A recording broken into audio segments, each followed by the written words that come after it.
apareceu aqui online para mim ainda, Rodrigo. Aqui.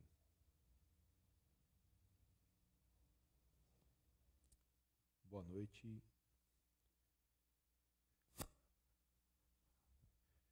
Que a graça e a paz do Senhor Jesus esteja com cada um de vocês nesta noite.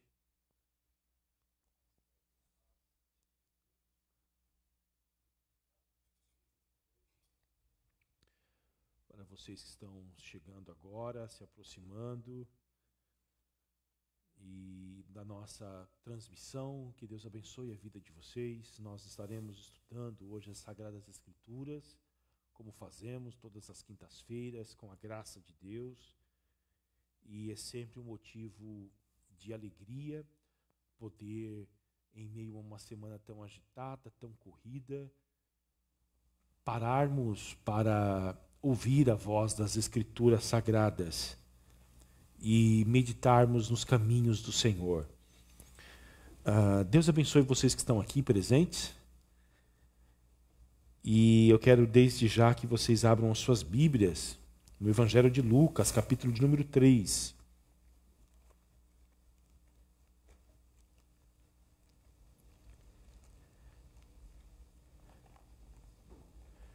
E o verso 21.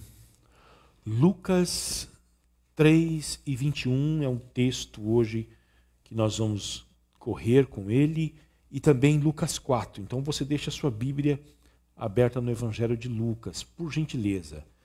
Nós iremos orar e rogar a inspiração do Espírito Santo sobre nós, para que Ele nos inspire, para que Ele nos fale e derrame sobre nós a sua graça, para compreendermos as Escrituras, meditarmos nela e recebermos as bênçãos deste trabalho.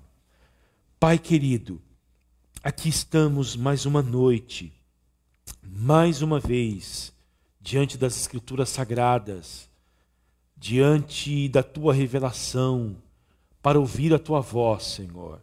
Aqui estamos, ó Deus, nós estamos aqui carentes de Ti e necessitados da Tua manifestação sobre nós. Venha, Espírito Santo de Deus, vem, Santo Espírito, venha nos falar poderosamente.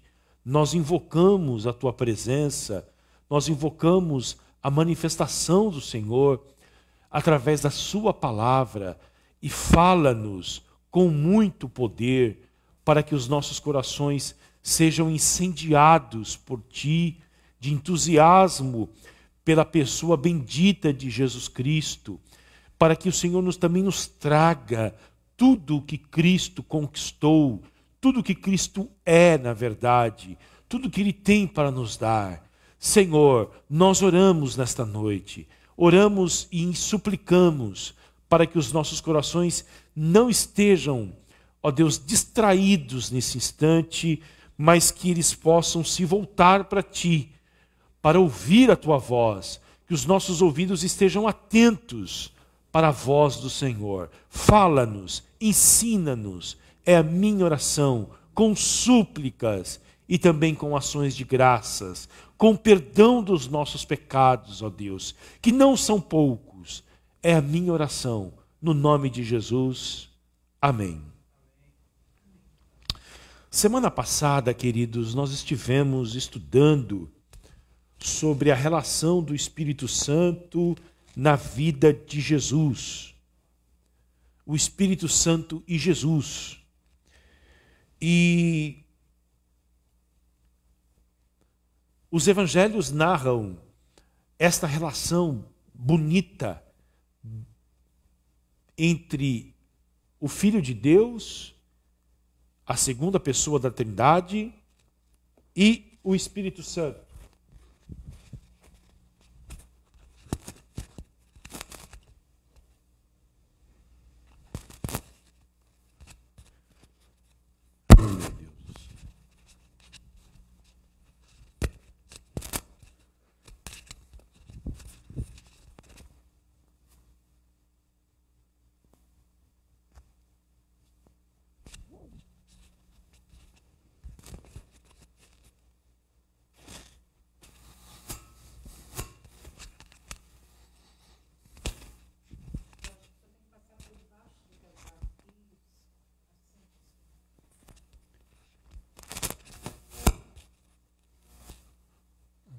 assim está me atrapalhando.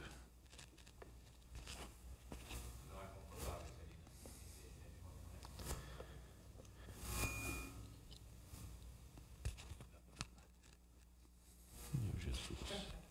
Que dificuldade, rapaz.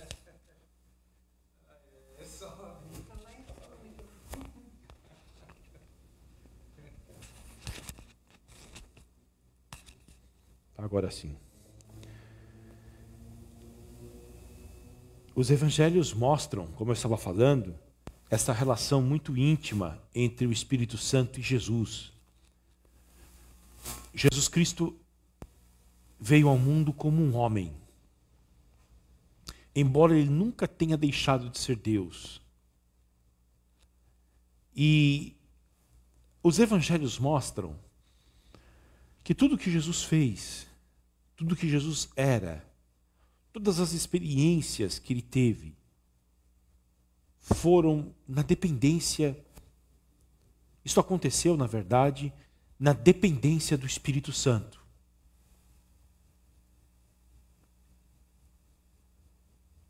Não foi como Deus que ele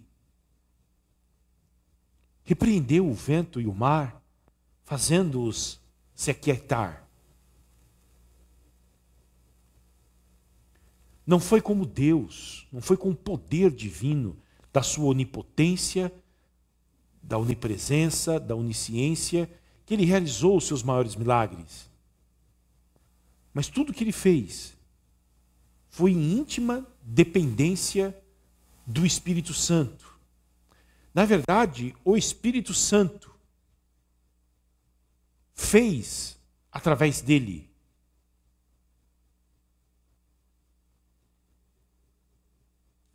E isto, queridos, que relevância isso traz para nós? De que é possível que todos nós tenhamos uma vida que agrade a Deus, uma vida cheia do Espírito. Todos nós, a partir disto, podemos ter uma experiência cheia do Espírito Santo, de vida cheia do Espírito Santo, e que isto fará com que a gente vença as nossas limitações. Porque Jesus, como homem, teve as suas limitações. Ele não podia estar ao mesmo tempo em todos os lugares. Ele não podia, como um homem,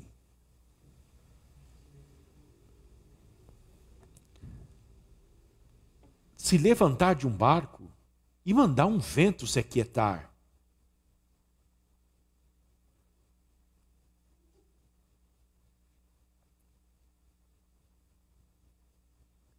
Como homem, ele tinha suas limitações.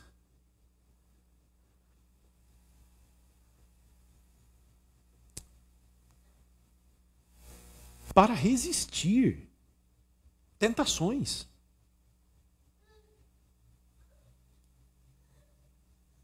Entretanto, cheio do Espírito, ele pôde vencer, como nós iremos ver aqui. Então isso nos ajuda a termos esperança de que nós podemos ter uma vida que agrade a Deus, que glorifique a Deus, e também cumprimos a nossa missão. Na semana passada, vocês lembram que nós estávamos aqui e vimos que o Espírito Santo esteve na vida de Jesus desde a sua concepção, o seu nascimento. Jesus foi gerado pelo Espírito Santo. Jesus nasceu sob o poder do Espírito Santo.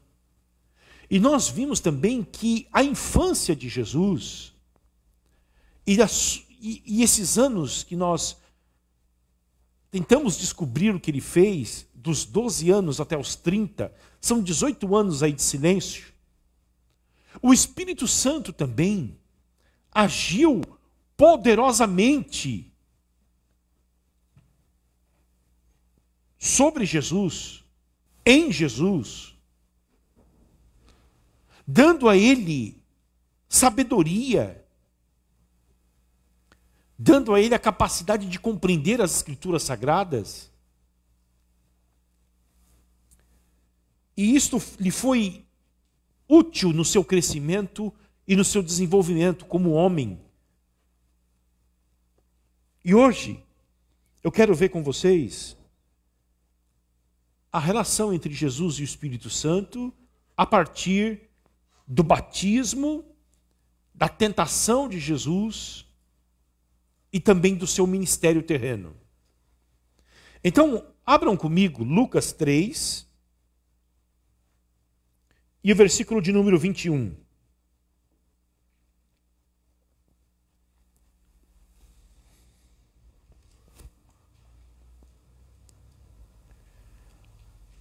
E deixam aberto o livro de Lucas aí, tá bom? Olha o que diz o texto sagrado. Ao ser todo o povo batizado, Jesus também foi batizado. E aconteceu que, enquanto ele orava, o céu se abriu. O Espírito Santo desceu sobre ele em forma corpórea, como pomba.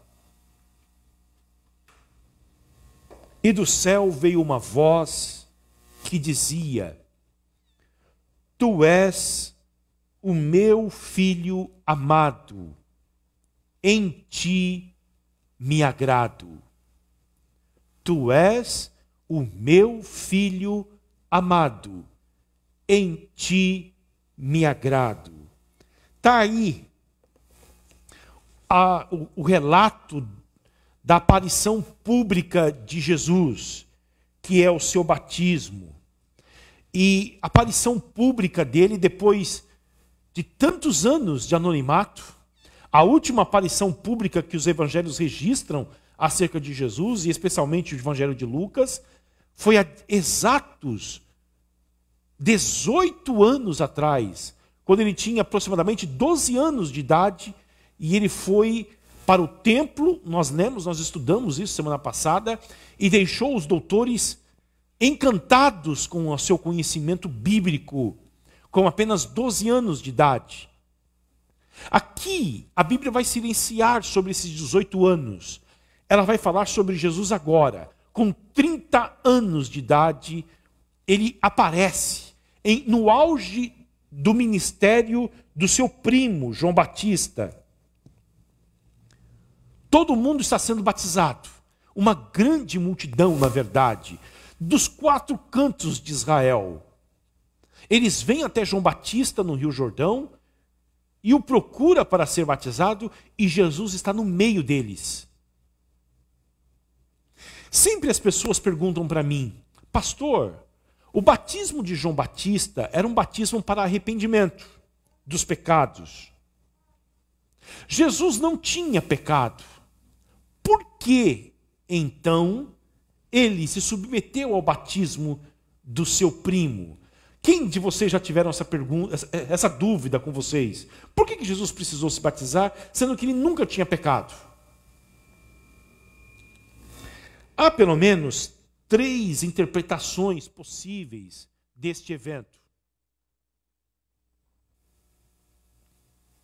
O primeiro deles mostra... Tudo bem com o som? Tenta explicar, talvez, de que Jesus foi solidário com a raça humana. Então ele se submeteu ao batismo em solidariedade aos pecadores, embora não fizesse parte desta linhagem adâmica, não tivesse o pecado de Adão, mas de forma solidária, vendo todos sendo batizados, ele, como um ser humano, vai lá também e se submete ao batismo. Esta é uma interpretação. A segunda é a possibilidade de tentar explicar que talvez aqui nesse texto está a unção de Jesus. Quando ele se batiza, a água vem sobre ele, está remetendo a uma unção, embora simbólica, dos 3 grandes ofícios do Antigo Testamento que apontavam para Jesus. Quem de vocês sabem quais esses 3 grandes ofícios? Não vale falar, Renato. Se perguntassem para você, como necessidade de que você respondesse isso para se tornar membro da igreja, quais são os 3 grandes ofícios que havia no Antigo Testamento e que os mesmos apontam para Jesus? Sabe, Pedro? Se chutar errado, é pênalti. Diga. O Pedro desistiu de chutar. Pipocou na hora de bater o pênalti. Primeiro, ofício, profeta.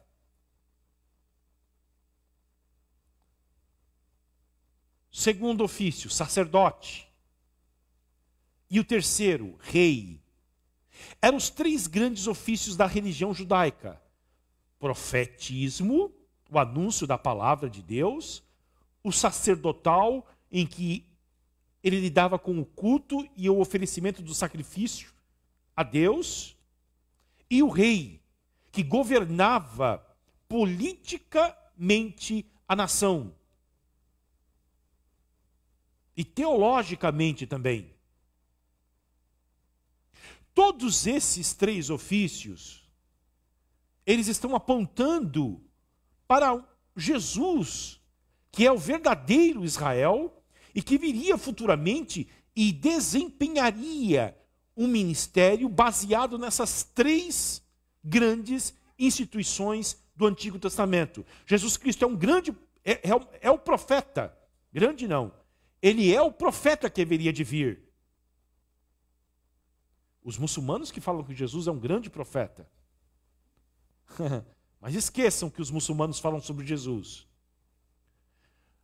Jesus é o profeta que Moisés anunciou que viria e que seria maior do que ele. Isso está em Deuteronômio 18. Jesus é o grande sacerdote. Se você quiser entender isto, eu sugiro que você leia a carta aos Hebreus, que fala do trabalho sacerdotal de Jesus. E Jesus é o descendente direto do rei Davi. Ele é o verdadeiro rei de Israel. 3 instituições do Antigo Testamento que apontavam para Jesus. Quais são elas? Para que vocês não esqueçam. Profeta, sacerdote e rei.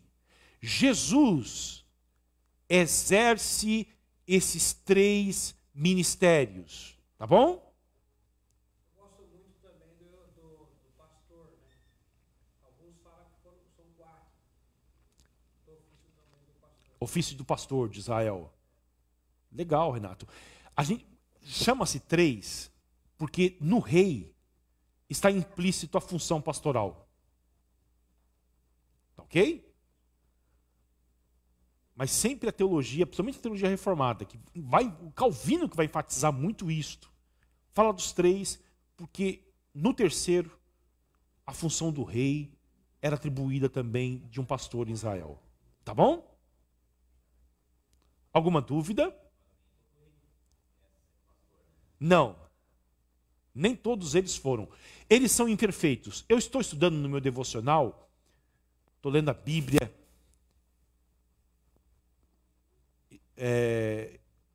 e cheguei no livro de Samuel.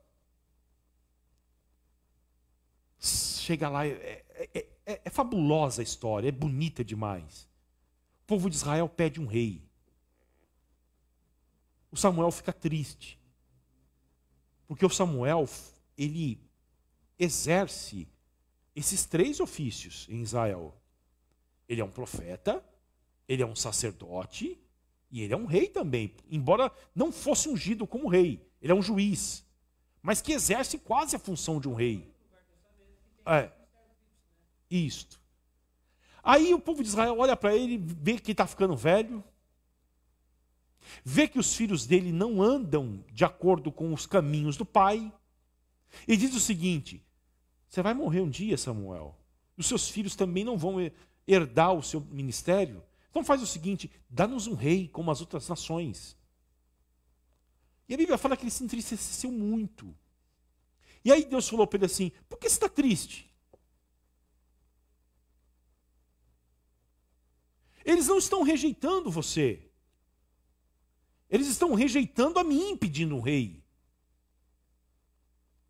É a mim que a nação de Israel está rejeitando, porque eu estou reinando de alguma forma através de você. Mas eles não querem mais, eles querem um rei como as outras nações vizinhas. E aí surge a figura do Saul. E Saul é o arquétipo que a nação deseja. A Bíblia diz que ele era bonito. A Bíblia diz que ele era alto. Não havia nenhum homem que sobressaía a altura dele. Um homem bonito. É isso que vocês querem? Toma. E o reinado de Saul começa bem, mas se torna um desastre. E durante 40 anos, 30 anos ou 40, né? 40 anos que ele reinou, o reinado dele foi marcado por ruínas, divisões. E ele se torna um anti-rei. Por quê? Porque durante o seu reinado, Deus já levanta um homem, agora não igual ao coração do povo de Israel, mas igual ao seu coração, que é o oposto do Saul. Quem é esse rei? Davi. O Davi é frágil, fraco fisicamente, não é vistoso como Saul, mas ele era o homem que Deus falou assim: é esse que é segundo o meu coração. É esse daí. O que foi, Juana? É? Ela quer orar de novo no final. Diga. Pastor, eu também estou lá em Samuel. É? Aí, ó. O que me chamou a atenção hoje, lendo, conversei com o meu cunhado, que Davi, ele começou a reinar, ele tinha 30 anos. Aí, ó. E aí eu até falei que Jesus também foi batizado aqui, ele tinha 30 anos. Depois nós vamos falar sobre esses 30 anos aí do Davi, do Jesus, e bem lembrado do Davi. Ele tinha 30 anos como começou a reinar. É a idade da maturidade do homem em Israel. Aqui nós falamos que é 40, né? O homem chegou aos 40, é maduro.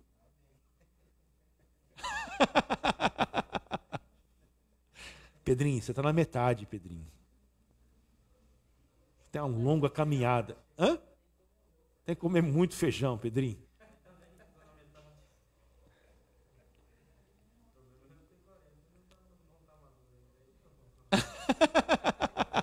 O problema é ter 40 e não estar maduro ainda, diz o Pedrinho. Então, queridos, vem o Davi. E eu já estou lendo o 2 Samuel. Na verdade, eu já cheguei em Reis hoje. O reinado de Davi é o reinado do coração de Deus. O Davi é o cumprimento das profecias de Deus para Israel. O Davi alarga as fronteiras de Israel. O Davi conquista aquilo que Josué não conquistou. Davi implanta o reino. Davi consegue unir a nação que estava dividida. Porque vocês sabem, a nação de Israel era formada por 12 tribos. E essas 12 tribos sempre brigavam entre si. Davi consegue unir elas em si, em torno de um reinado próspero, justo. A prosperidade de Israel, espiritual, tem o seu apogeu durante o reinado de Davi. Época em que se adorava-se a Deus de verdade. Aí, do Davi vem o Salomão. E eu estava lendo sobre a riqueza dele. É um negócio de louco. A Bíblia diz que não houve reinado mais rico, próspero financeiramente, do que o de Salomão. E a Bíblia vai falando das suas conquistas, a Bíblia vai falando da sua grana, do poder que ele exercia.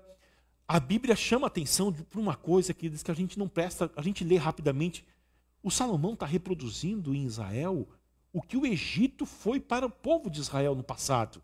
Ele está formando uma nação em que tem um grande contingente de trabalho escravo. E eu estou lendo hoje de manhã aquilo e pensando, Senhor, o Senhor não está se agradando disso. Porque o Senhor libertou uma nação da escravidão e trouxe esse povo para uma terra gloriosa, e essa nação que foi libertada da escravidão está formando uma outra nação de escravos agora. E não vem, termina o capítulo 10 de 1 Reis, começa o capítulo 11, e daí está dizendo o seguinte, a idolatria de Salomão. Eu já ouvi pastores falando da riqueza do Salomão, que ele conquistou cavalos de guerra. O poderio de um homem naquela época era a quantidade de cavalo que ele tinha, senhor Nani. E Deus fala, é o carro, né? E Deus fala com Samuel lá diante do primeiro rei, olha, eu não quero que o rei de vocês multiplique cavalos, que ele se case com mulheres estrangeiras, porque isso vai perverter o coração deles. A primeira coisa que o Salomão faz é casar com uma filha do faraó, por alianças políticas. Casa-se com uma estrangeira. Ele começa a trazer cavalos do Egito. Cavalo em Israel, nessa época, é símbolo de poderio militar. Algo que Deus não queria que a nação fizesse. Por quê? Porque eles poderiam confiar nos seus cavalos. É como diz o Salmo 20. Uns confiam em carros, outros em cavalos. Nós faremos menção do Senhor. É um salmo que fala de guerra. Deus não queria que a nação de Israel confiasse no seu poder militar bélico, mas confiasse nele. Tem um versículo que eu remarquei na minha Bíblia lá, que eu ganhei de presente domingo. Salomão constrói um intercâmbio comercial entre Israel e Egito de cavalos. Ele não é mais só ele que negocia, é a população em geral. No meio dessa riqueza toda, o coração dele já está longe de Deus. Muito longe. Ele se esquece da palavra de Deus. Vem a idolatria. O capítulo 11 fala de que as mulheres de Salomão, sabe quantas mulheres ele tinha? Ele tinha uma esposa oficial. Sabe quantas princesas ele tinha? 300. Sabe quantas concubinas? 700. 1001, Leda. Imagina essa mulherada falando na orelha dele. E elas fizeram o Salomão se desviar. Sabe por quê? Porque ele começa a construir templos para os deuses dessas mulheres. Elas não nasceram em Israel. Elas não adoravam o Deus único e verdadeiro, o Deus da nação de Israel. Elas casam com ele e trazem consigo as suas crenças. E o texto diz várias vezes lá, e essas mulheres perverteram o coração de Salomão, ao ponto dele construir templos em Jerusalém, o lugar sagrado, o lugar em que Deus escolheu para ser adorado. Ele constrói templos para elas lá. E a Bíblia vai falar depois dos sucessores dele. A partir do Salomão, o reino é dividido. 10 tribos são chamadas de Israel, e as 2 tribos que não se dividiram são chamadas Reino do Sul, Reino de Judá. E daí, queridos, a nação entra em bancarrota.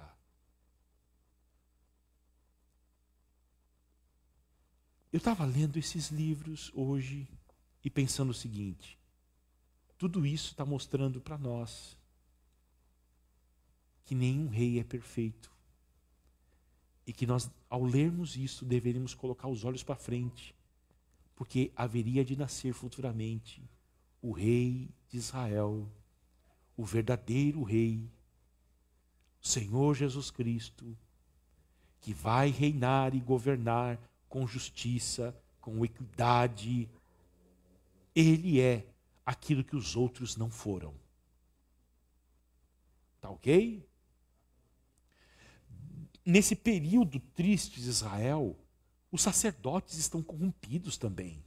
E eu estava lendo a Bíblia hoje e estava pensando, cadê os sacerdotes que eram os homens da Bíblia para advertir o Salomão?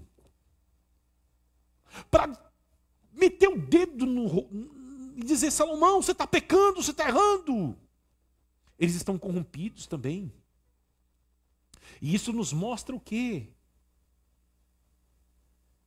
Que haveria de vir um sacerdote perfeito, que é o Senhor Jesus Cristo. Tá bom? Diga. É interessante, né, que o Salomão, com toda a sabedoria dele, mesmo assim não bastou para ele ver que ele estava fazendo coisa errada. Mas o pecado cega as pessoas, Leda. O pecado cega o ser humano. O pecado embota a visão. O pecado produz irracionalidade. Salomão, Deus apareceu para ele 2 vezes, pessoal. Fez promessas para ele, disse, se você andar nos meus caminhos. Hã? Eu acho muito triste isso. Um homem tem umas 2 experiências só numa vida de 70 anos. 2 experiências apenas, né, Renato? Mas foram gloriosas. E a sabedoria, eu estava lendo a história de que Deus aparece para ele e diz, Salomão, pede o que você quiser para mim que eu te dou. Que perigo, senhor Nani. Que perigo. Pensou se Deus chegasse para você, Pedrinho? Os 2 Pedros aqui. Pede o que você quer para mim agora que eu te dou. O que você ia pedir, Pedrinho? Um time melhor para o Grêmio?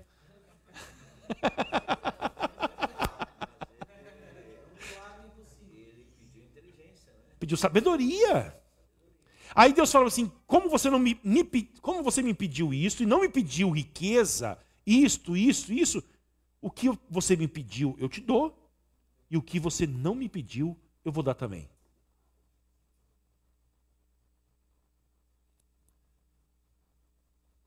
Mas graças a Deus que Jesus Cristo venceu. Amém? Oi.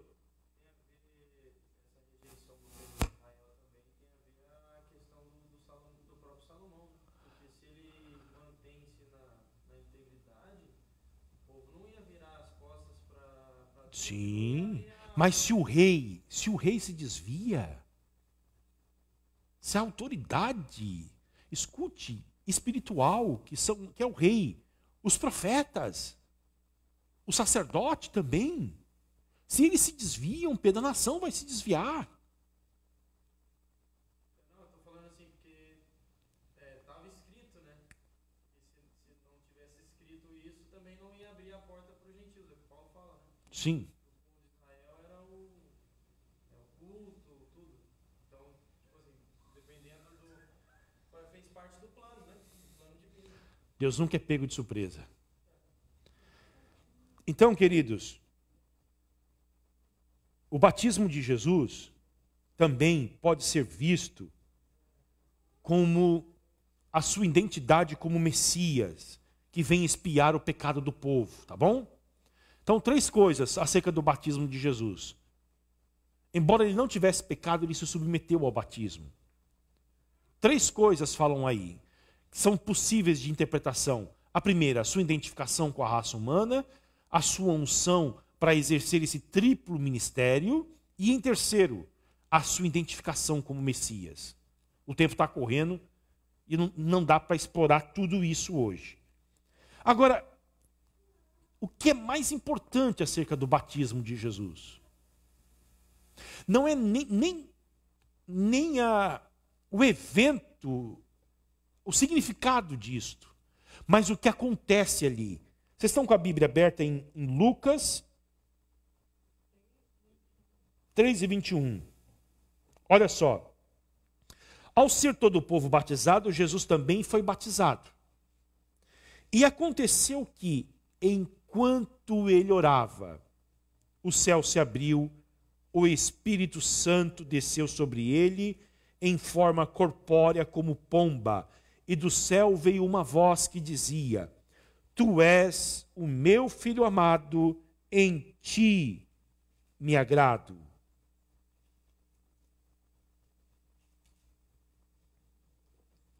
Olha só, a primeira coisa interessante, queridos, enquanto ele orava. Se você quiser saber mais sobre o Espírito Santo e Jesus,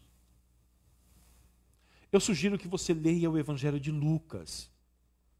Não somente o Evangelho de Lucas, mas também o livro de Atos dos Apóstolos, que é a continuação de Lucas. Tá bom? Lucas é chamado de o evangelista do Espírito Santo.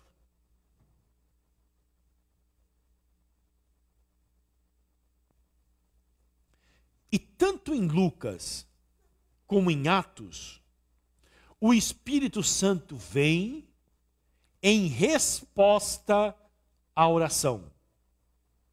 Em outras palavras, se você não orar, você não vai ter o Espírito Santo. Isto é, a plenitude do Espírito.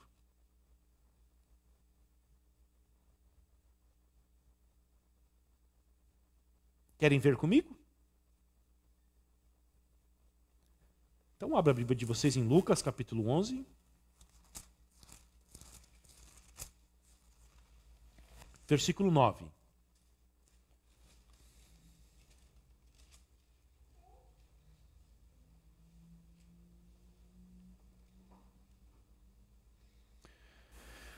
Por isso, digo a vocês, peçam e lhes será dado. Busquem e acharão. Batam e a porta será aberta para vocês. Pois todo o que pede recebe, o que busca encontra. E a quem bate, a porta será aberta. Quem de vocês, sendo pai, daria uma cobra ao filho, que lhe pede um peixe? Ou daria um escorpião ao filho, que lhe pede um ovo? Ora, se vocês, que são maus, sabem dar coisas boas aos seus filhos, quanto mais o Pai Celeste dará o Espírito Santo ao que lhe pedirem. Em Atos dos Apóstolos, vamos lá.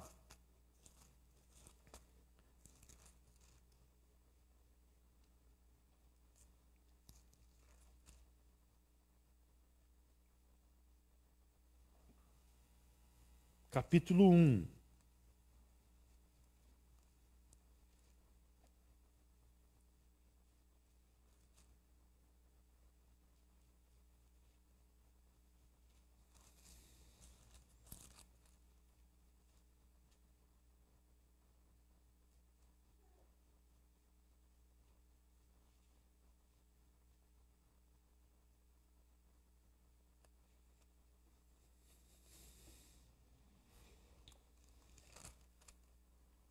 Versículo de número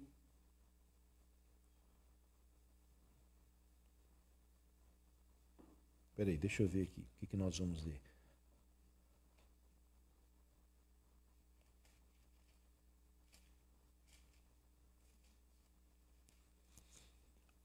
e 4.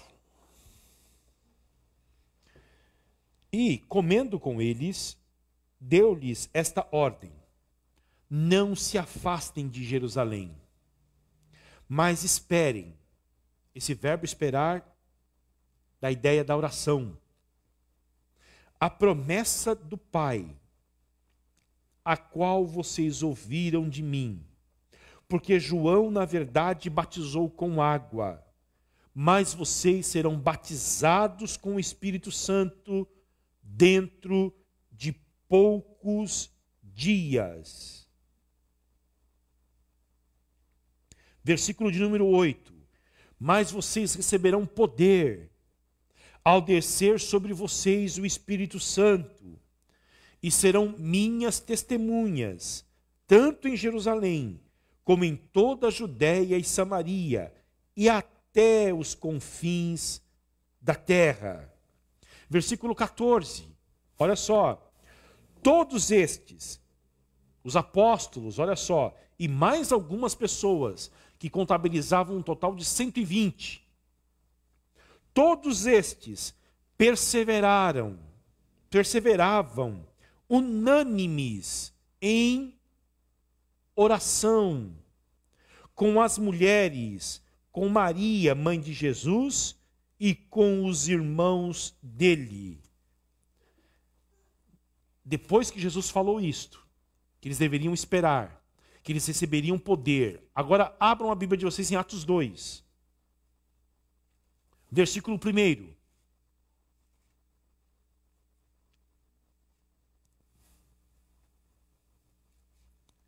Quanto tempo compreende entre as últimas palavras de Jesus, que eles deveriam esperar, que eles deveriam aguardar pelo poder celestial que viria, e Atos 2:1, quantos dias? Sabem? 40? 20?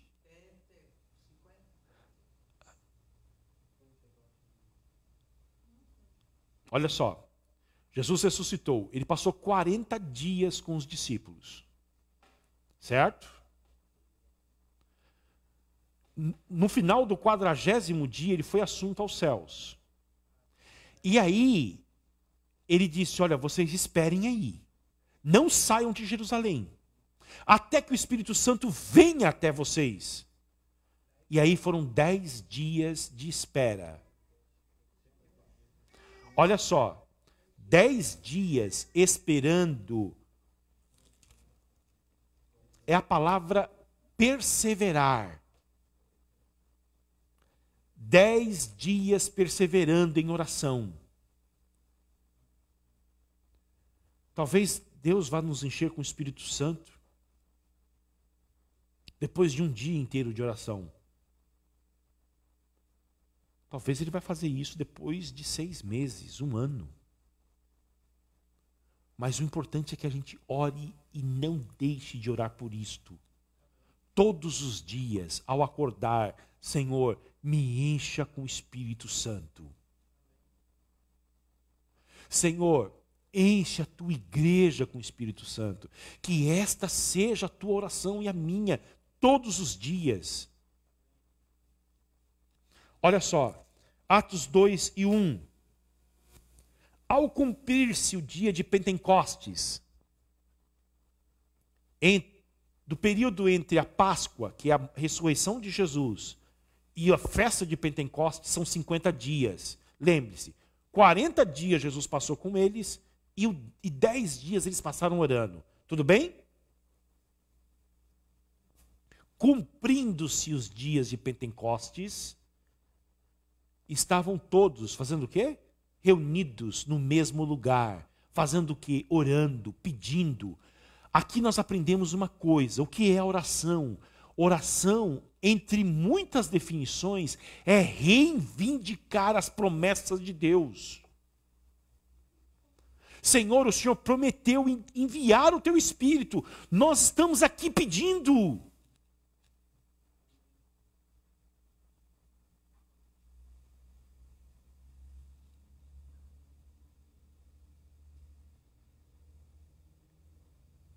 Ok? Orar é reivindicar as promessas de Deus. Senhor, o Senhor prometeu que eu e minha casa iremos servir ao Senhor. eu estou aqui. Eu estou pedindo isso para o Senhor.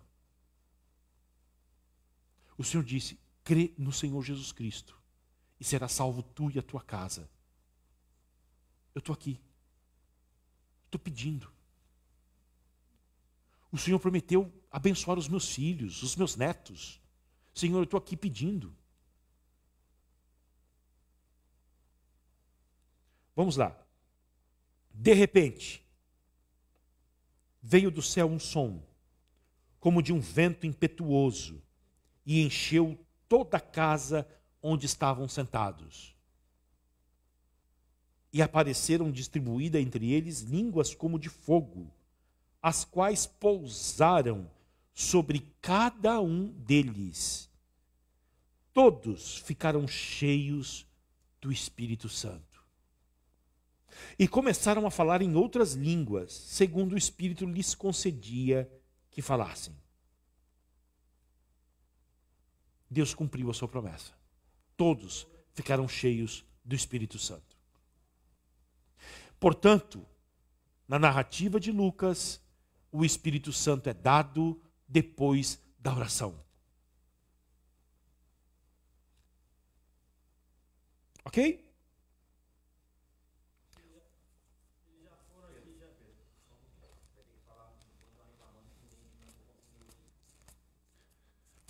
Nós vamos providenciar o microfone. Enquanto isso, vocês voltam lá, Lucas 3.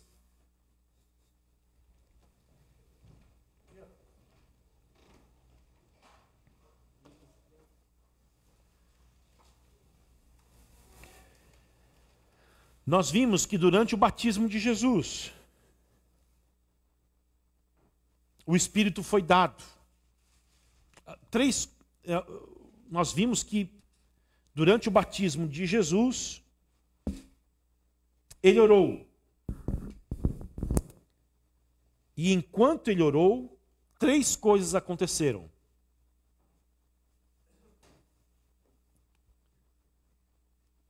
Marquem aí. Primeiro delas, o céu se abriu.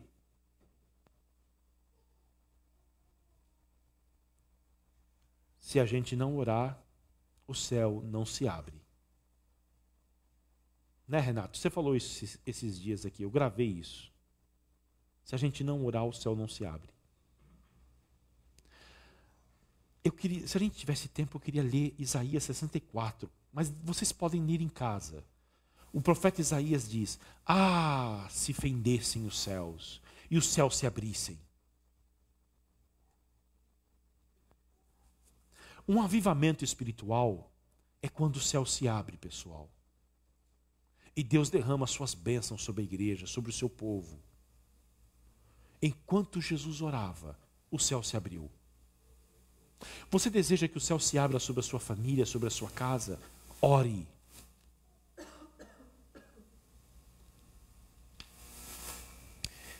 A segunda coisa, o Espírito Santo desceu, olha só, sobre ele em forma corpórea, como pomba.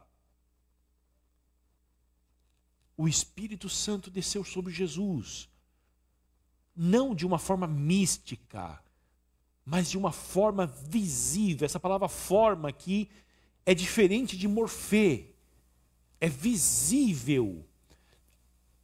Viram o Espírito Santo descendo como pomba. Não está dizendo que ele era uma pomba, tá bom? Ele desceu como uma pomba sobre Jesus. E a terceira coisa, uma voz foi ouvida, que veio do céu essa voz. Foi o Pai de Jesus quem falou com ele. E as pessoas ouviram esta voz. E olha o que ele diz. Tu és o meu filho amado. Em ti me agrado. Eu quero ler com vocês 3 textos que vai falar da origem dessa fala de Deus para Jesus. E eles vão mostrar quem é Jesus para nós a partir de 3 textos do Antigo Testamento.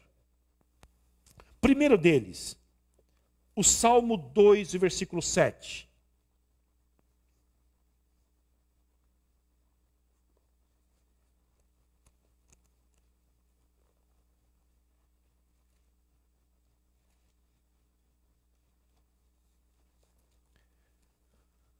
Livro de Salmos, capítulo 2, versículo 7.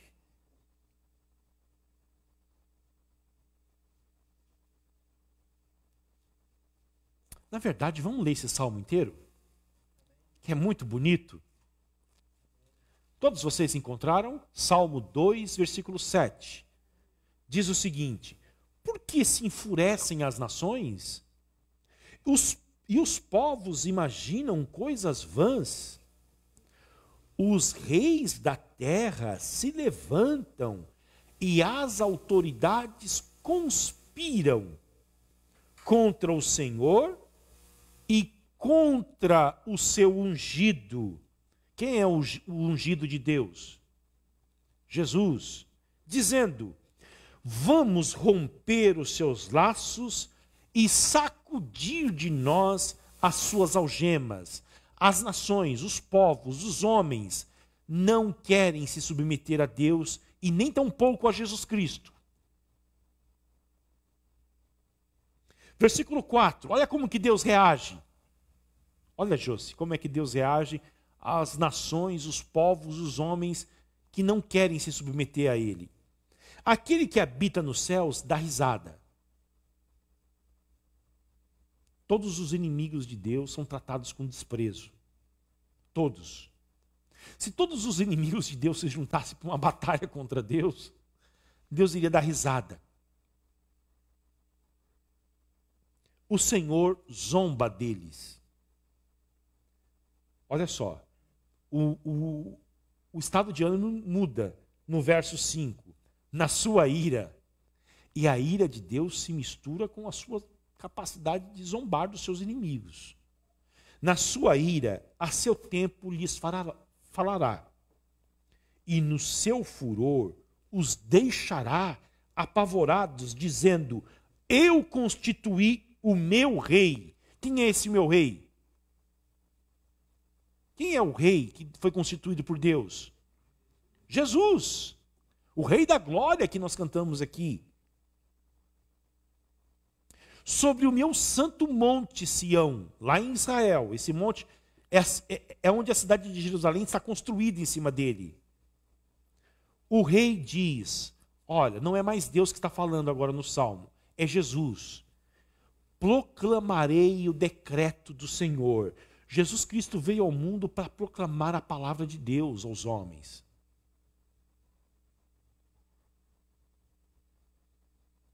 Ele me disse, antes de Jesus nascer, ele já sabia, o que o pai tinha dito para ele. Você é meu filho. Lá no batismo, a voz falou o que para ele? Tu és o meu filho. E aqui, olha, de onde vêm as palavras que foram ditas para Jesus no batismo? A primeira delas vem do Salmo 2. Você é meu filho, hoje eu gerei você. Peça, e eu lhe darei as nações por herança, e as extremidades da terra por sua possessão. Jesus pode orar e pedir que Deus vai dar para ele. Com uma vara de ferro você as quebrará. Quer dizer, Jesus governa sobre as nações e as despedaçará como um vaso de oleiro. Agora, o próprio Deus fala com todos os povos do mundo. Olha só. Agora, pois, ó reis, sejam prudentes. Vocês querem perseguir a igreja do meu filho? Querem perseguir o meu filho? Sejam prudentes. Deixem-se advertir, juízes da terra. Sirvam ao Senhor com temor e alegrem-se nele com tremor. Beijem o filho, para que não se irrite e não pereçam no caminho, porque em breve, olha só, o que está para vir para o mundo, a ira de Deus, se acenderá a sua ira. Agora, para nós, olha que refrigério, bem-aventurado todos os que nele se refugiam. Amém? Portanto, lá no batismo de Jesus, a origem das palavras que Deus fala para ele está no Salmo 2. Você é o meu filho. E isto que diz o que para nós? Diz que Jesus é o rei que governa o mundo pela sua palavra a despeito da fúria dos seus inimigos. Tá bom? Segunda coisa, olha só, o texto diz, agora que vocês abram a Bíblia agora em Gênesis 22. Tu és o meu filho amado. De onde vem essa palavra amado? Amor por um filho.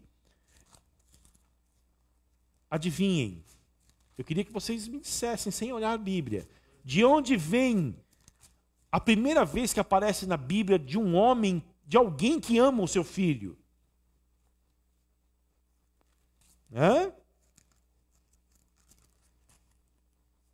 Gênesis 22. E o que fala em Gênesis 22? Do pedido que Deus fez para que o Abraão sacrificasse o seu filho. É a primeira vez que aparece a palavra amor de um pai para um filho na Bíblia. Olha só. Depois dessas coisas, Deus pôs Abraão à prova. E lhe disse: Abraão, este lhe respondeu: eis-me aqui. Deus continuou: pegue o seu filho, o seu único filho, Isaque, a quem você ama, e vá à terra de Moriá. Ali ofereça-o em holocausto sobre um dos montes que eu lhe mostrar.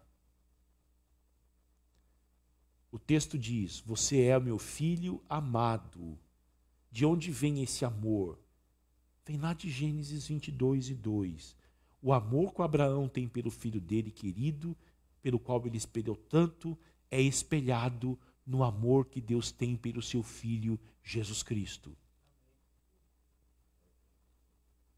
E nós só vamos entender o peso que isso trouxe para o coração do Abraão quando nós compreendemos o que Deus deu para a gente. Porque Deus pede para o Abraão esse sacrifício, o Abraão está disposto a obedecer, o Abraão caminha com seu filho para sacrificá-lo no monte, e quando ele vai sacrificar o seu filho, uma voz do céu aparece para ele. Vamos ver isso daí, ó. Capítulo 22, versículo 9. Na verdade, vamos ler do 7. Gênesis 22:7. Isaque rompeu o silêncio e disse a Abraão, seu pai: meu pai.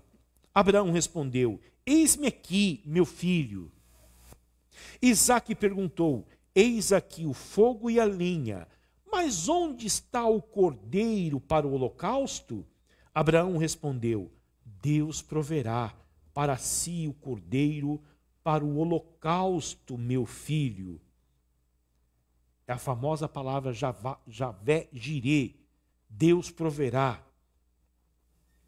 E os dois seguiam juntos. Chegaram ao lugar que Deus lhe havia indicado. Ali Abraão edificou um altar, arrumou a lenha sobre ele, amarrou Isaque. O texto não fala nada sobre como ele conversou com Isaque sobre isso. Silêncio. E aqui está dizendo, seu Hernani, da submissão do Isaque. Abraão já era um homem velho, e o Isaque era um jovem, talvez da idade do Pedro. Poderia correr do pai, poderia bater no pai, fugir do pai, mas o Isaque se submete Imagina o pai dizendo: filho, vem aqui. Eu orei 25 anos por você. Eu esperei por muitos anos para você nascer. A sua mãe não podia ter filhos, nem eu. E nós esperamos na promessa de Deus. E com 100 anos de idade, quando eu tinha 100 anos de idade, você nasceu. Sua mãe já com 90. Um grande milagre. E agora o Senhor pediu que eu sacrificasse você. Vamos obedecer a este Deus? Sim, papai, eu estou aqui. Olha que coisa, meu. Eu imagino eles abraçando um ao outro, Renato, chorando. Eu imagino Isaac falando: papai, a mamãe, diga para ela que eu a amo. E provavelmente deu uma crise conjugal entre o Abraão e a Sara. Porque depois disso aqui eles vão morar em cidades diferentes.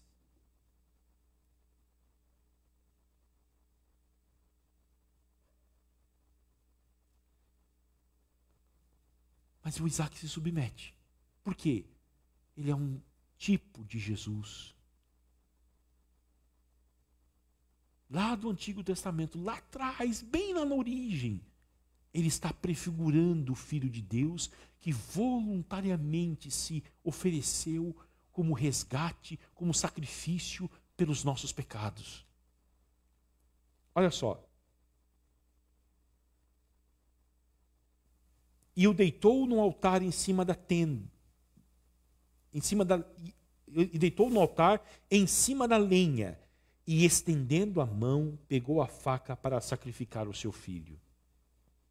Mas do céu, o anjo do Senhor o chamou: Abraão, Abraão. Ele respondeu: eis-me aqui.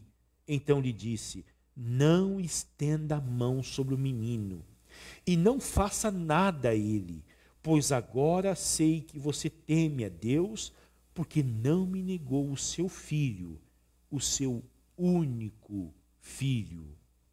Abraão ergueu os olhos e viu atrás de si um carneiro. O que ele tinha dito quando Isaac perguntou para ele? Que Deus ia prover. E Deus proveu. Um carneiro preso pelos chifres entre os arbustos. Abraão pegou o carneiro e ofereceu em holocausto, em lugar do seu filho. Grife esta palavra na Bíblia: em lugar do seu filho. Porque houve um carneiro que morreu no lugar do seu filho. Houve um cordeiro de Deus que morreu no nosso lugar, pessoal. Isto é o Evangelho. Houve um substituto que morreu no nosso lugar.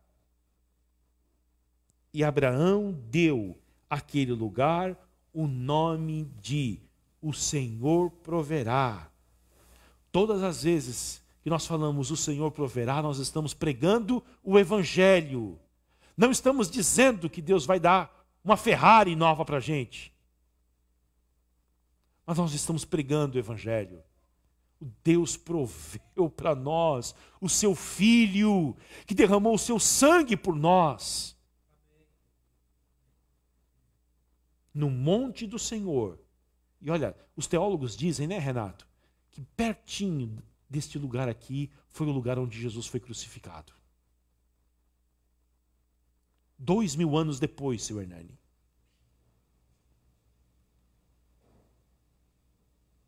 Agora eu já chorei dentro disso aqui, ó. Versículo 15. Então do céu pela segunda vez o anjo do Senhor chamou Abraão e disse: por que você fez isso e não me negou seu filho, o seu único filho? Juro por mim mesmo, diz o Senhor, que certamente o abençoarei e multiplicarei a sua descendência como as estrelas dos céus e como a areia que está na praia do mar. Sua descendência tomará posse das cidades dos seus inimigos.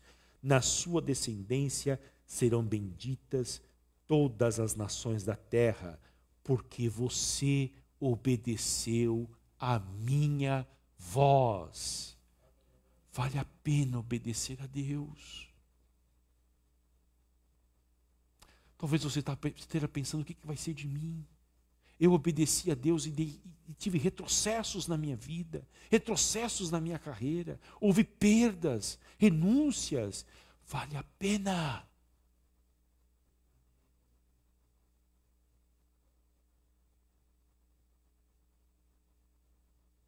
Terceira e última raiz da palavra de Deus para Jesus. Abram a Bíblia de vocês agora, lá em Isaías.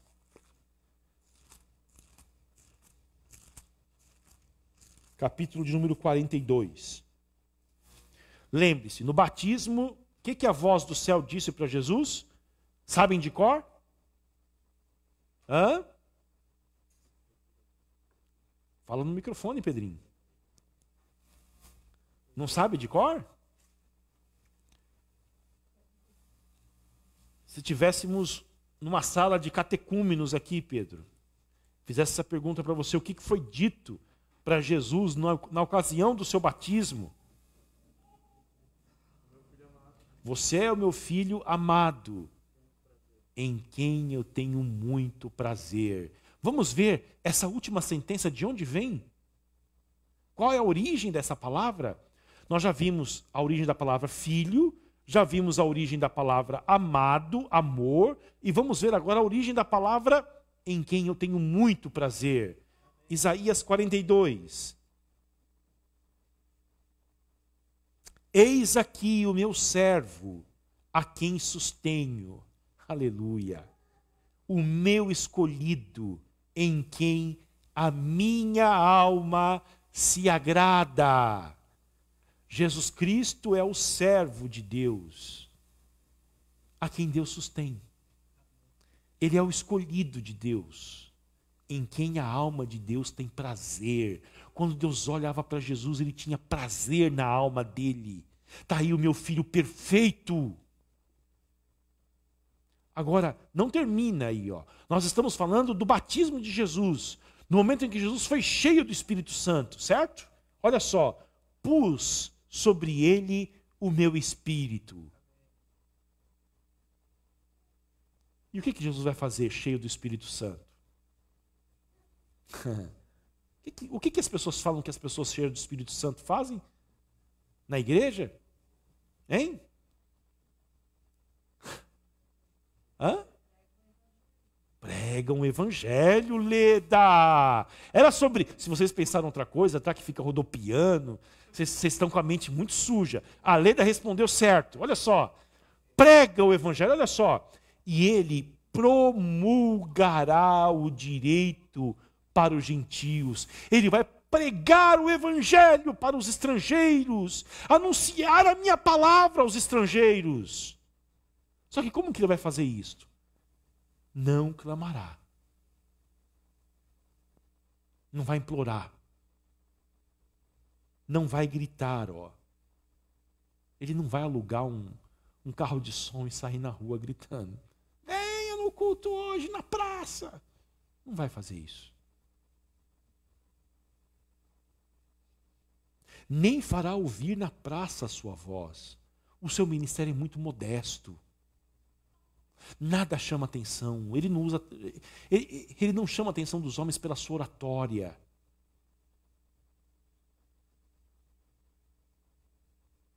Pela publicidade, pelo marketing. Se Jesus estivesse hoje, ele não iria usar os meios de comunicação de massa, pessoal. As pessoas iam se quebrar com Jesus. Como os judeus se quebraram, imaginando que ele viria com grande pompa, com grande carreata de anjos e um séquito de arcanjos com ele. Não. Olha só como que ele veio. Olha, não vai clamar, não vai gritar, não vai ouvir na praça a sua voz. Agora, como que ele lida com as pessoas? Olha só. Não esmagará a cana quebrada, nem apagará o pavio que fumega. Com fidelidade promulgará o direito, não desanimará. Jesus tinha tudo para desanimar, mas ele não vai desanimar. Por quê? Porque ele é cheio do Espírito Santo. nem será esmagado, até que estabeleça na terra a justiça, e as terras do mar aguardarão a sua doutrina.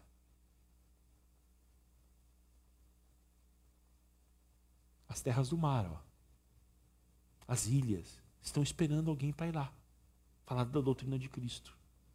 Quem é que Deus vai levantar para ir lá?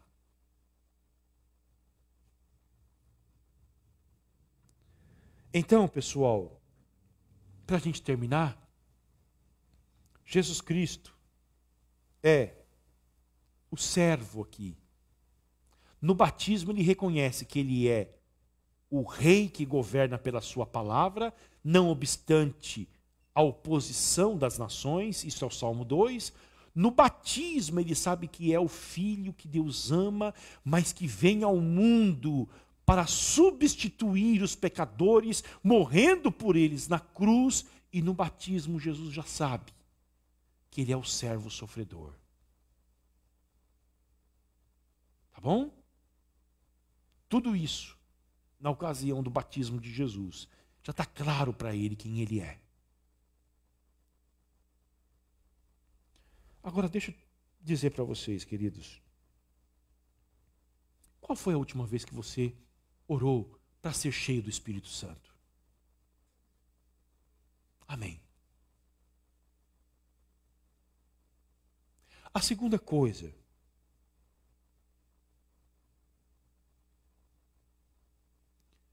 Jesus Cristo governa pela sua palavra. O quanto você tem se esforçado para se submeter à palavra de Jesus Cristo? Como uma boa esposa em casa, que vive para agradar o seu marido.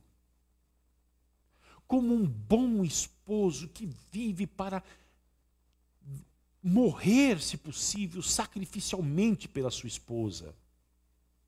Como um filho obediente e submisso aos seus pais. Terceiro lugar, todos nós queremos ser cheios do Espírito Santo. Mas a maneira de ser cheio do Espírito Santo, uma delas, é tendo uma compreensão do quanto você é amado por Deus. Porque o Espírito Santo veio ao mundo para glorificar Jesus. Ele glorifica Jesus através do Evangelho. E nós somos cheios do Espírito à medida em que nós temos uma compreensão do Evangelho, de que nós deveríamos ter morrido por causa dos nossos pecados. Entretanto, o Cordeiro de Deus veio ao mundo e voluntariamente se entregou por nós por amor.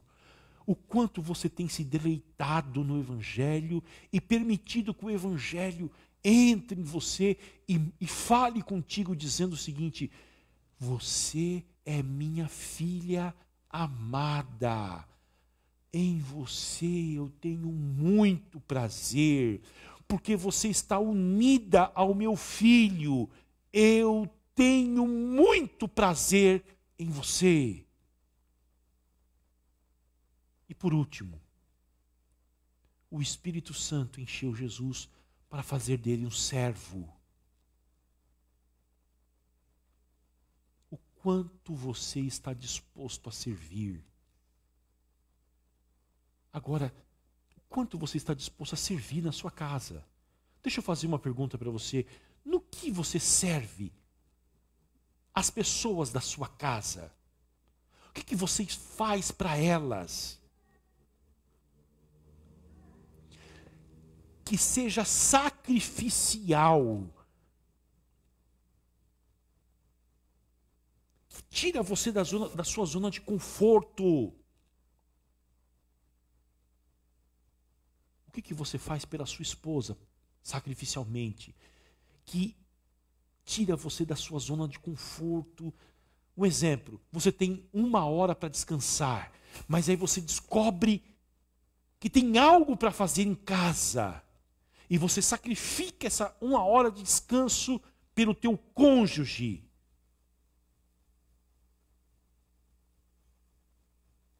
Jesus foi o servo sofredor, cheio do Espírito. O Espírito não veio para ele, mas veio para que ele pudesse servir. Amém? Que Deus nos abençoe. Na semana que vem nós vamos ver o Espírito Santo na tentação de Jesus. Tá bom? Como que o Espírito Santo o capacitou para enfrentar o seu primeiro grande desafio. Tá bom? Alguma observação? Você quer falar alguma coisa, Pedro? Oi. Só abaixa um pouco aí que o negócio tá. Oi. Ó, eu tô com a voz rouca. Não, é que você falou de você ser cheio do Espírito Santo. Eu ia falar aquela hora quando você leu Atos dos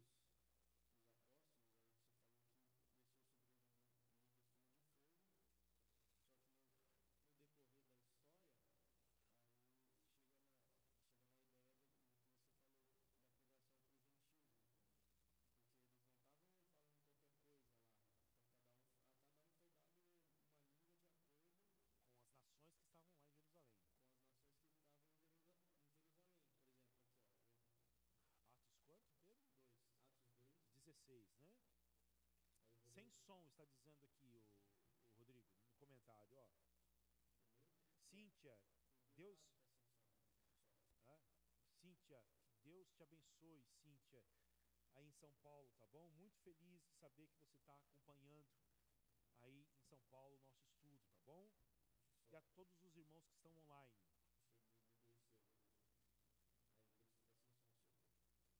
Cumprimenta a Cíntia aí.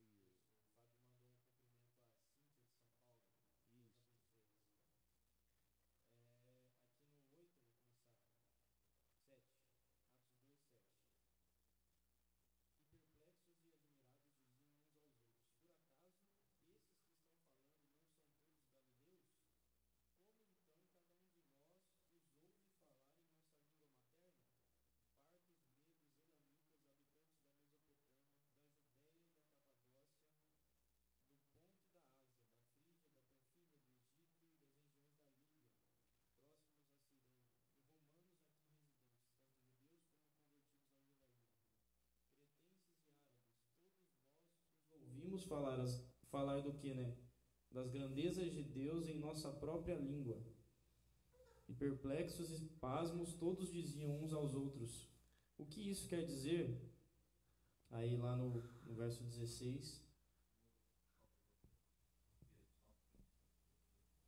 Fala. Agora dá para ouvir. Apareceu ali que dá para ouvir? Agora dá.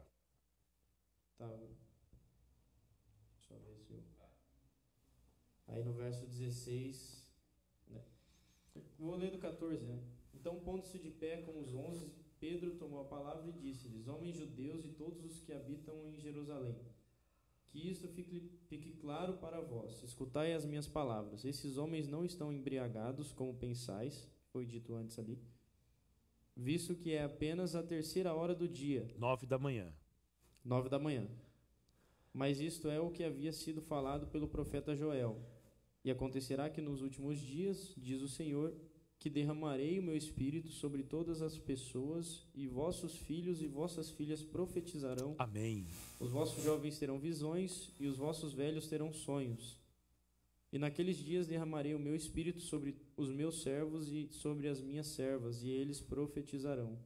E mostrarei feitos extraordinários em cima no céu, sinais embaixo na terra, e sangue, fogo e vapor e fumaça. Aí ele continua até o final, né? Mas é todo o que Joel falou. Amém. Uma pessoa cheia do Espírito Santo, ela não se contém, ela quer falar. Ela quer dizer das grandezas de Deus. Foi o que o texto fala aí. Tá bom? Uma das evidências, e a que mais aparece em Lucas e Atos, de uma pessoa cheia do Espírito Santo, é o ímpeto para pregar. Lembre-se, o Pedro não era corajoso, não tinha coragem de falar. Ele se levanta aqui e se dirige a uma multidão de mais de 3.000 pessoas. O que eu falei na semana passada e falei no início desse estudo hoje? O Espírito Santo em nós ajuda-nos a vencermos as nossas limitações. Qual é a sua limitação? Busque o Espírito Santo. Ele vai capacitá-lo a vencer as suas limitações. O requisito para ser cheio do Espírito Santo, um deles, é ser fraco, estar vazio, necessitado. Você se aproxima dele, ele te enche dele, para que você se torne pleno. Pedro, há 50 dias atrás, havia negado e traído seu mestre. Cheio do Espírito Santo, agora ele grita a plenos pulmões. O que está acontecendo aqui é o cumprimento de uma promessa. Lembre-se, outra coisa, orar é pedir para que Deus cumpra a sua promessa. Ele cumpre, pessoal. Então, nós vamos orar agora. Renato, vem orar para nós. Ora pelos pedidos, pelas nossas necessidades. E nós já vamos terminar o nosso estudo de hoje.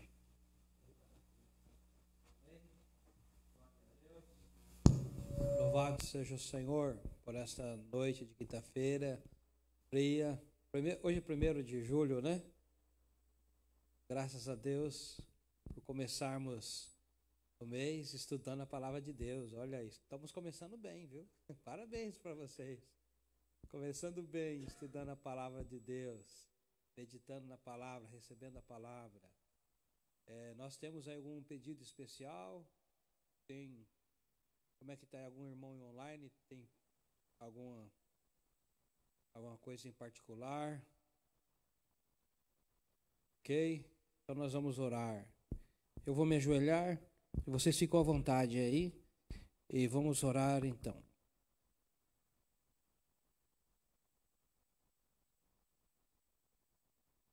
Dona Regina, né? Lá nos Estados Unidos, né? Ok.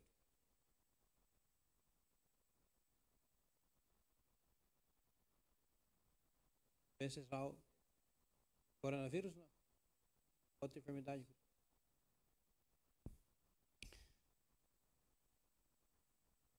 Senhor nosso Deus e nosso Pai celestial, nós estamos diante de Ti, Senhor Deus. Pelo sacrifício do Senhor Jesus, pela obra do Senhor Jesus, pelos méritos do Senhor Jesus, pela graça maravilhosa do Senhor Jesus.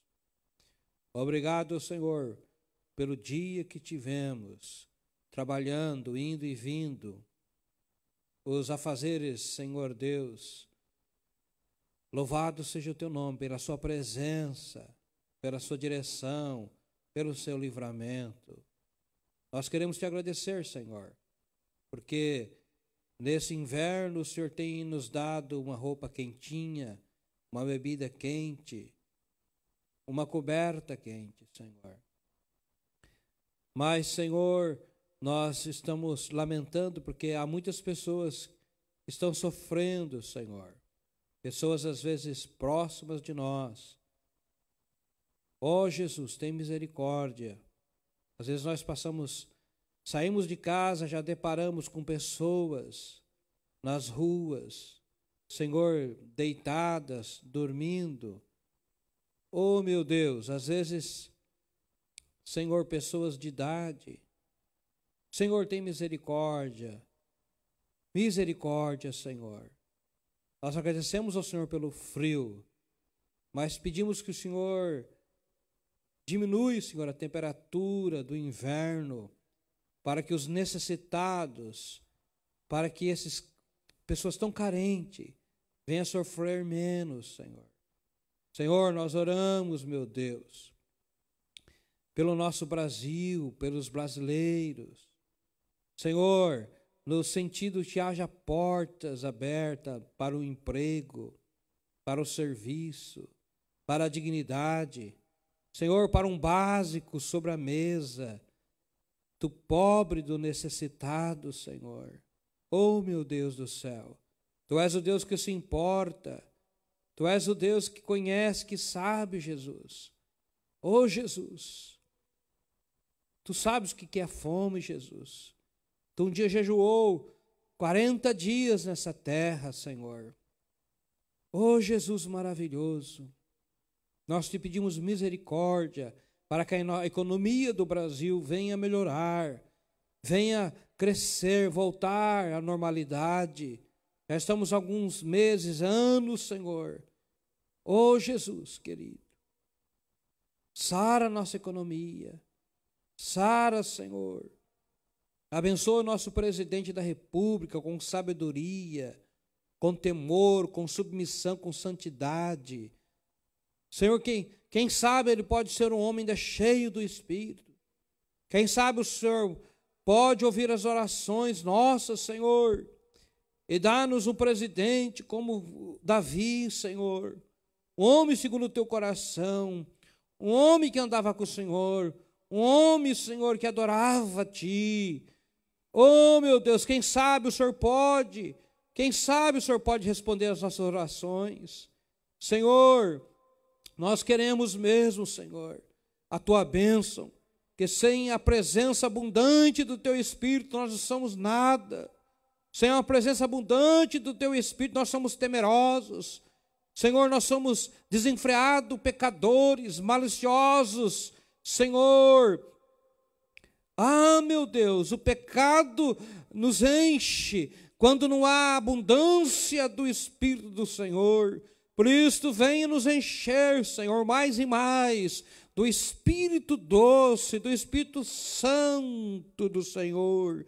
A minha vida, a vida dos meus irmãos aqui, a vida dessa igreja, dessa comunidade, dos meus familiares, esposa, Senhor, filhos, noras e netos, e também dos familiares dos meus irmãos aqui representados, dos que estão online.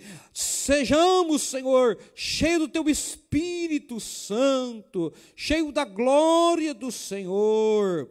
Oh, Pai amado, nós queremos mesmo, Senhor, ser como Jesus, Senhor, ser submisso ao Senhor, ser servo do Senhor, ser obediente ao Senhor, amar a Ti. E só podemos fazer isto, Senhor, mediante a força do Espírito, a glória, a presença do Espírito, a unção, a vida do Espírito Santo, Senhor.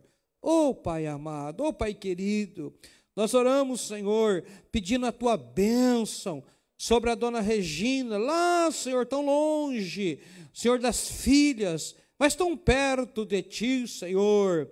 Meu Deus, que o Senhor esteja visitando esse momento, que o Senhor esteja, Senhor, dirigindo, Senhor, todo o procedimento médico, usando as mãos dos médicos, Senhor. Oh, Senhor, usando as mãos daqueles que estarão, Senhor, ponhando nela, Senhor, tocando nela, que seja a mão do Senhor, que seja tudo preparado por Ti, Senhor. Em nome de Jesus, abençoe a dona Regina com a Tua cura, mediante os médicos. O Senhor tem curado através das mãos das medicinas, através dos remédios. O Senhor tem curado sobrenaturalmente, Senhor, também pessoas que muitas vezes nem têm passado pela mão da medicina. O Senhor tem curado. Lembramos nesse instante, Senhor, do nosso irmão Luiz, Senhor, que também está nesse processo, Senhor. Jesus, na mão da medicina, Senhor. Nós lembramos do Venceslau, Senhor, lá em Curitiba, o amigo do irmão Hernani, Senhor. Oh, Pai, toca nesse homem curando, toca sarando, toca fazendo algo sobrenatural. Lembramos do seu Altamiro, o chefe do Rodrigo, lembramos da dona Miriam, lembramos da dona Betânia, lembramos, Senhor, Oh, meu Deus, daqueles que estão com Covid, que estão internados, que são conhecidos nossos, que são membros da nossa comunidade no Brasil, da IPI no Brasil, Senhor. Pastores, Senhor, que estão internados. O Senhor sabe cada nome, o Senhor sabe cada situação, esposas de pastores. Em nome de Jesus, filhos, Pai, de pastores internados. Tem misericórdia, visita com graça, com cura. Abençoa, Senhor. Jesus, lembramos dos que estão em luto, lembramos aqueles que perderam seus entes queridos, que estão sofrendo, chorando em lágrimas, em desespero, mas que o seu Santo Espírito console o coração dos cristãos, Senhor, com a esperança da vida eterna. Em nome de Jesus, Pai amado, em nome de Jesus, Senhor, nós oramos a Ti.